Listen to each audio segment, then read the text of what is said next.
మాట తప్పిన జగన్ రెడ్డి,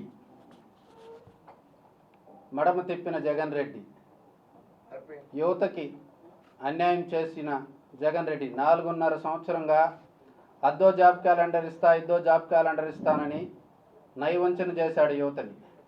అధికారంలోకి వచ్చిన వెంటనే 2,30,000 ప్రభుత్వ ఉద్యోగాలు భర్తీ చేస్తాను, ప్రతి ఏటా జనవరి 1వ తేదీ జాబ్ క్యాలెండర్ విడుదల చేస్తానని చెప్పిన జగన్మోహన్ రెడ్డి మాటలు నీటి మూటలైపోయినాయి, ప్రగల్భాలు మాటలైపోయినాయి తప్ప దాంట్లో ఎటువంటి వాస్తవం లేదు.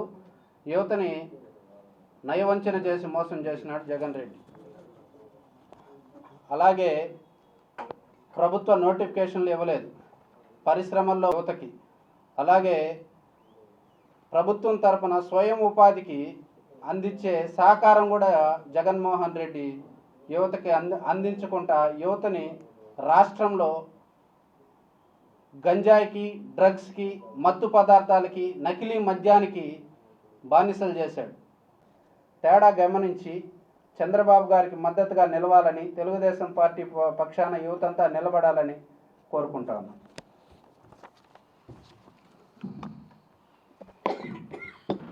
నమస్కారం.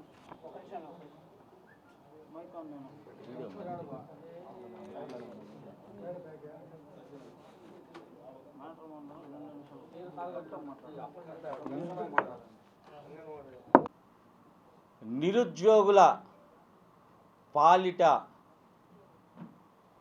ఒక పెద్ద సైకోతత్వంతో నిరుద్యోగ జీవితాలతో ఆడుకున్న జగన్మోహన్ రెడ్డి గారు అధికారం లేనప్పుడు ప్రతి కాలేజీ మెట్టెక్కి గారడి మాటలు మాట్లాడి జగన్మోహన్ రెడ్డి గారు ఉద్యోగాలు ఇస్తా, 2,35,000 ప్రభుత్వ ఉద్యోగాలు ఉన్నాయి, ప్రత్యేక హోదా తెస్తా, కంపెనీలు వచ్చేస్తాయి, దాంట్లో ఉద్యోగాలు ఇచ్చేస్తాం అనే మాయ మాటలు చెప్పి జగనన్న విద్యార్థులకు అన్న అన్నావు, మేనమామ అన్నావు, ఏదో బంధుత్వాలు కలుపుకున్నావు, ముద్దులు పెట్టావు, తల నిమిరావు, విద్యార్థుల జీవితాల్ని నాశనం చేసినావు జగన్ రెడ్డి గారు. ప్రతి ఒక్క విద్యార్థులు చెవులో పూలు పెట్టి గోయిందా గోయిందా అని దండం పెట్టుకొని మందుకు బానిస అయిపోయి, మత్తు పదార్థాలకు బానిస అయిపోయి, కూలీ పని చేసుకుంటామంటే కూలీ పని లేక, ఒకవేళ చేసుకున్నా ఒళ్ళు నొప్పి అదేదో మందు తాగాలంటే కల్తీ మందు ఇచ్చి మా ఆరోగ్యం కూడా చెడగొట్టేశావు జగన్మోహన్ రెడ్డి గారు. ప్రభుత్వాన్ని నడపలేకుండా ఇంట్లో కూర్చొని ప్రభుత్వాన్ని డెవలప్ చేయకుండా, విద్యార్థుల భవిష్యత్తు బాగు చేయకుండా మా జీవితాలతో ఆడుకున్నావు. నీ పదవి కాలం తీరిపోయింది. ఏ ఓటు ఆయుధంతో నువ్వు అహంకారంతో ఇంట్లో కూర్చున్నావో, రాబోయే ఎలక్షన్లో నిరుద్యోగులు అందరూ తెలుగు యువత తరపున తెలియజేసుకుంటున్నా, ప్రతి ఒక్క నిరుద్యోగ కుటుంబాల్లో విద్యార్థురాలు ప్రతి ఒక్కరూ మనకున్న ఓటు అనే ఆయుధంతో ఓటు వేసి జగన్మోహన్ రెడ్డి గారిని ప్రభుత్వాన్ని ఓడించాలని కూడా మేము తెలియజేసుకుంటున్నాం తెలుగు యువత తరపున. ఈ ఓటు కోసమే కదా మమ్మల్ని ఏమారించావు జగన్మోహన్ రెడ్డి గారు. లేనిపోని మాటలు చెప్పి ఏదేదో కథలు అల్లి మా జీవితాలు మార్చేస్తాం, బయట విదేశాలకు పంపిస్తాం. చంద్రబాబు నాయుడు గారి మొహం చూసి ఏమొచ్చాయి?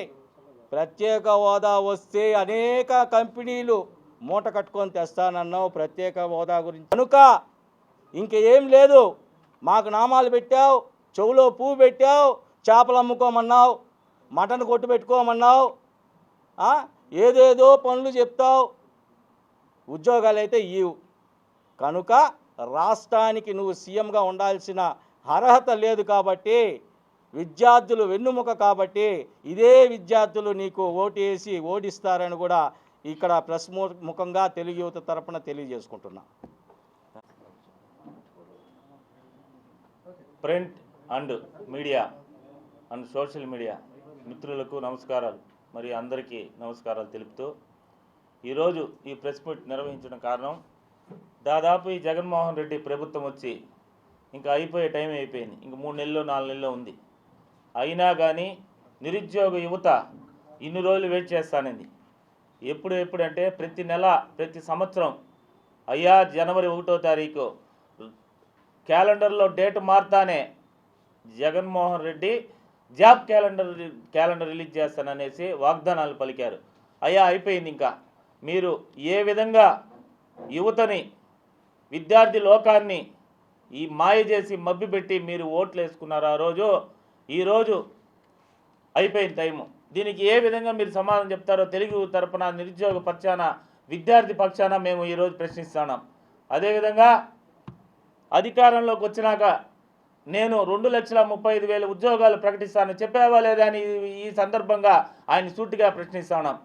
అదేవిధంగా ఈరోజు యువతకి ఉపాధి లేకుండా, విద్య లేకుండా, చదువుకునే ఉద్యోగం లేకుండా, వాళ్ళకి ఈరోజు స్వయం ఉపాధి కల్పన చేదుడు లేకుండా ఈరోజు ఒక్కొక్కరు దొంగలుగా, దోపిడిగా, ఈరోజు గంజాయిస్టులుగా తయారైనారో లేదని ఈ ప్రశ్న ఈ ప్రెస్ మీటింగ్స్ విధంగా సమాధానం అడుగుతాను. అదేవిధంగా రాష్ట్రంలో యువత అయితే గంజాయి మత్తున పడి దొంగతనాలకైతేమి వాళ్ళు భవిష్యత్తు నాశనం చేసుకుంటా గంజాయిస్టులుగా, రౌడీలుగా, కబ్జాదారులుగా అయిపోతున్నారయ్యా.